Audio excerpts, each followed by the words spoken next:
Hello children, we are moving on to the next kingdom, that is kingdom Protista. Now the majority of the organisms in kingdom Protista, they are unicellular eukaryotes. They are made up of single cells and they are eukaryotes. Eukaryotes means that they have a well-defined nuclear membrane and nucleus, and also other membrane-bound organelles are also found in these organisms. Okay, then the members are primarily aquatic. They are primarily aquatic. It means that the protistants, they are found in water bodies only. That's why they are called as, they are primarily aquatic. Some forms can also be seen which is outside of aqueous medium, but primarily they are aquatic. Some have flagella or cilia. Now, since they are aquatic, they cannot completely depend on water currents for their movement. They have to have some apparatus of their own which enable them to move from one place to another place, and that is done by flagella or cilia. It depends which animal is having what.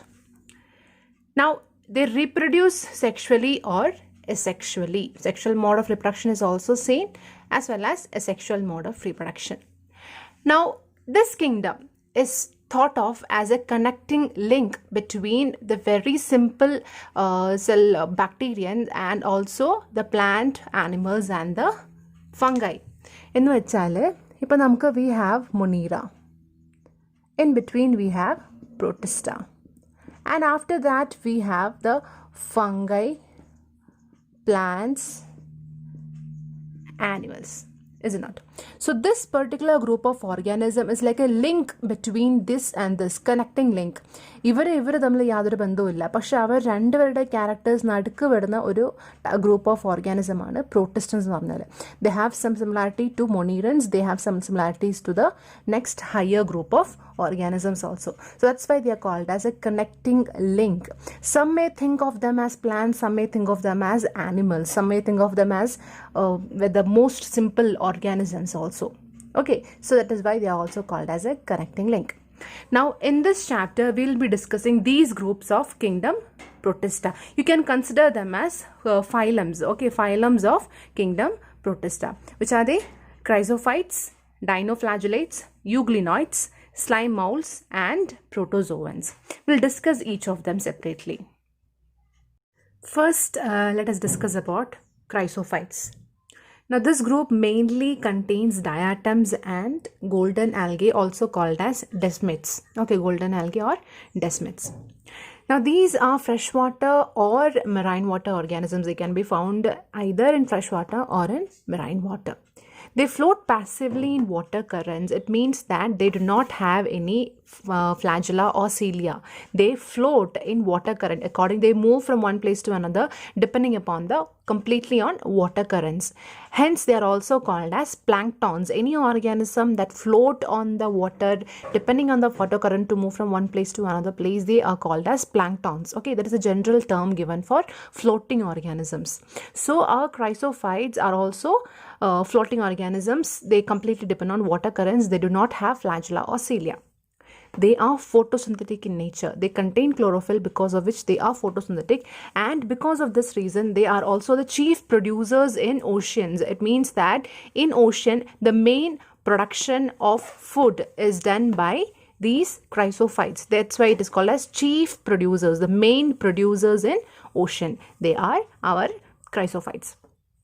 Now, they have a peculiar cell wall which is made up of cellulose and embedded with silica. The cell wall is made up of with cellulose and it is embedded with silica. Now, this cell wall is arranged in a very peculiar manner in such that they have overlapping shells which resembles a soap box. Now, the cell wall is kind of something like this. Two halves are there. It has two halves, and they overlap each other. The cell wall has two halves which looks as if they are overlapping each other, and it's similar to the soap box. So poetic. Okay, that's how most of these organisms appear. Now, the shape of these organisms vary from circle, semicircle, triangular, spindle shaped, boat shaped, any structure, any shape can be there, but the cell wall is made up of cellulose and it has deposition, or it is embedded with silica. Because of this reason, they are indestructible. They are indestructible. Okay, now over the years, these diatoms and golden algae with their silica embedded cell walls being indestructible, they are accumulating in the ocean bed. They are not being destroyed or they are not being decomposed. They accumulate, their cell walls accumulate in the ocean bed, and we call it as diatomaceous earth. Such accumulation of cell wall of our chrysophytes, that is diatoms and golden algae, such cell wall deposition is called as diatomaceous earth. Now, this diatomaceous earth is very important for economic purposes. They are, because ഈ diatomaceous earth ഒരു sandy nature ആണ്, sandy or gritty nature. Okay, because of this sandy or gritty nature, they are used for polishing purposes. For like example, they are used for metal polishing. Also, they are used in toothpaste for as a cleaning agent. They are used in petroleum industries for filtration of oil, and in some industries for filtration of syrups, etc. Okay, they are also used as insulation material in refrigerators, boilers, and furnaces. They are used as insulation material. Now, as I told, the example of this group is diatoms and golden algae. Diatoms and golden algae, you have seen in the images how they look. Okay, so that is what chrysophytes are. Now, these chrysophytes belong to photosynthetic chrysophytes. നമ്മുടെ protestant groups എന്ന് പറയുമ്പം they have different modes of nutrition. Some are photosynthetic, some are heterotrophic, some are saprophytic, some are parasitic. So these belong to the photosynthetic group. That is, chrysophytes belong to the photosynthetic protistans. Okay, let us look at another example of a photosynthetic protestant. Now, another group of photosynthetic protestant is dinoflagellates. These are mostly marine, and as I said, they are photosynthetic in nature. Now, the color of these group of organisms can vary from red, yellow, green, brown, blue, any of this, depending upon the kind of pigment that they contain within them. Now, moving on to the cell wall. Now, this cell wall is made up of cellulose. Now, the entire organism looks like it is made up of different plates, many plates put together, and these plates are made up of cell wall. They are moving, they are capable of motility or movement, and this is enabled to them by the presence of flagellum. Two flagella are present. Now, these two flagella are different from each other in such that one arises in transverse way from the anterior part, and another one is in a vertical manner. Okay, one is a vertical manner, another is a transverse manner. In this manner, both the flagella are different from each other, and both the flagella beat in different way. Beat in the sense their movement. Beat in different way, and together they enable the movement of the organism. You can see in the video, the beating of flagella can be seen if you look very carefully. Other part, the main body of the organism is in green color. The flagella is in white, very transparent if you look carefully. Yes. Now, sometimes what happens is some of the organisms like goniolacs belonging to this category, they undergo very rapid multiplication such that a part of the ocean, a part of the water body appears red or orange or brown in color. Okay, a rapid multiplication. This is one of the reason for this can be pollution in the water body. If the water is polluted, then the when these organisms will multiply rapidly, and they will release certain toxins also, which can be dangerous and fatal to other aquatic organisms. Okay, and such rapid multiplication is called as red tides, as I can see in the image.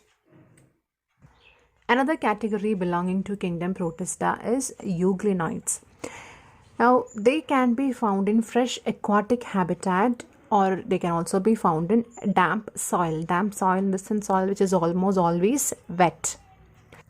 The body is covered by thin, flexible pellicle. In earlier 2 cases, we found that they have very strong cell wall, which is made up of cellulose. But here, they do not have a cell wall. Instead, the body is covered by a covering called as pellicle, and this pellicle is flexible. All right, they have flagella, and usually both the flagella are different from each other. Either one is long and other one is short, and this together help in the movement of the organism. Now the mode of nutrition. How do they acquire their food? When there is sunlight, they perform the process of photosynthesis and produce their own food. In absence of sunlight, they behave like a predator. They attack smaller organisms and feed on them. That is why the mode of nutrition is called as mixotropic. They are holozoic, or they are saprobic, or holophytic. They can be anything. Okay, holophytic ആയിരിക്കാം, saprobic ആയിരിക്കാം, അല്ലെങ്കിൽ they can be holozoic. Altogether, depending upon the situation, they change according to the situation, according to the changes in the environment. That was why the mode of nutrition is also called as mixotropic. Now, these flexible, അവരുടെ movement എന്ന് പറഞ്ഞാൽ it is like contraction relaxation. That kind of movement is seen in euglenoids. എന്ന് വെച്ചാൽ ഒന്ന് contract, നിങ്ങൾ പുഴുക്കളൊക്കെ നീങ്ങുന്ന കണ്ടില്ലേ, ഒന്ന് ചുരുങ്ങും പിന്നെ എക്സ്റ്റെൻഡ് ആവും, ചുരുങ്ങും പിന്നെ എക്സ്റ്റെൻഡ് ആവും. The same way here also euglenoids, they contract, relax, contract, expand, and hence they move from one place to another. That kind of movement is seen in euglenoids. Some examples of euglenoids are euglena, Perennium, Eutriptia, Phacus, that is Euglena, Perennium,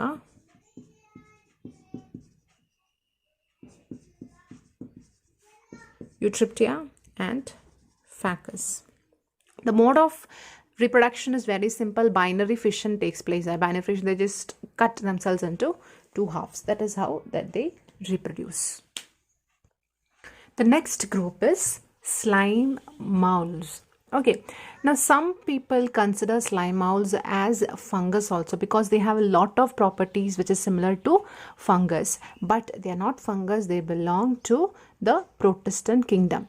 Okay, the main difference between slime moulds and fungi is that these do not have a cell wall, whereas fungi has a cell wall made up of chitin.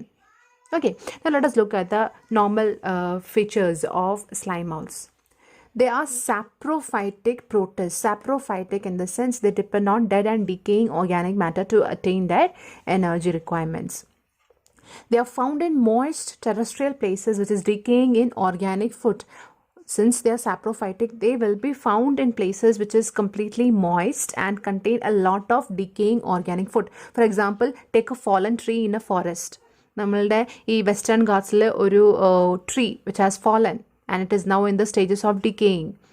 That is a very good place for the growth of slime moulds, or any such places where decaying organic food can be found.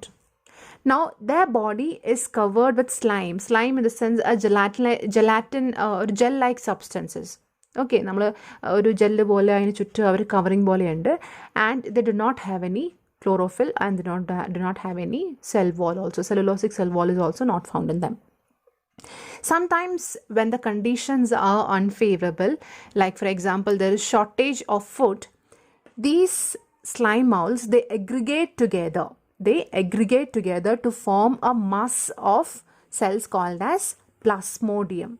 Okay, this plasmodium will differentiate into fruiting bodies. Plasmodium will differentiate into fruiting bodies, which at their tips, fruiting bodies എന്ന് പറഞ്ഞാൽ ഇതുപോലെ ചെറിയ fruiting മുകളിലേക്ക് to the outside, to the surface ഇങ്ങനെ പൊന്തി വരും. ഈ fruiting bodiesന്റെ ടിപ്പിലായിട്ട് spores are present. Now these spores are used for their sexual mode of reproduction when the good favorable conditions return. Now in the nature, they are advantageous as in they are decomposers. They are mainly formed decomposers in the nature. Dana slime molds.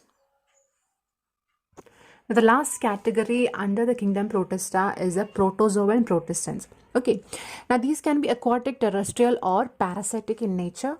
Their locomotion is mainly with the help of pseudopodia. You have learned the meaning of pseudopodia, that is false feet, last year in the amoebas movement. So these organisms can either move from one place to another by forming pseudopodia.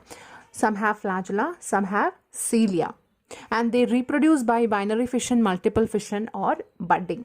This category can be further classified into 4 other groups: amoeboid protozoans, flagellated protozoans, ciliated protozoans, and sporozoan protozoans. Now, amoeboid protozoans are those protozoans which move from one place to another place by the formation of pseudopodia, just like amoeba. Flagellated protozoans, as the name suggests, they have flagella. Ciliated protozoans, they have cilia covered in their body which help in the movement. Example, paramecium. Now, sporozoan protozoans are that group which during their life cycle, there is a one particular stage which is infectious. That is, it can infect other organisms or other human beings. So, sporozoans are those category of organisms which has an infectious life stage. For example, Plasmodium. Plasmodium causes malaria. So, this was about kingdom Protista.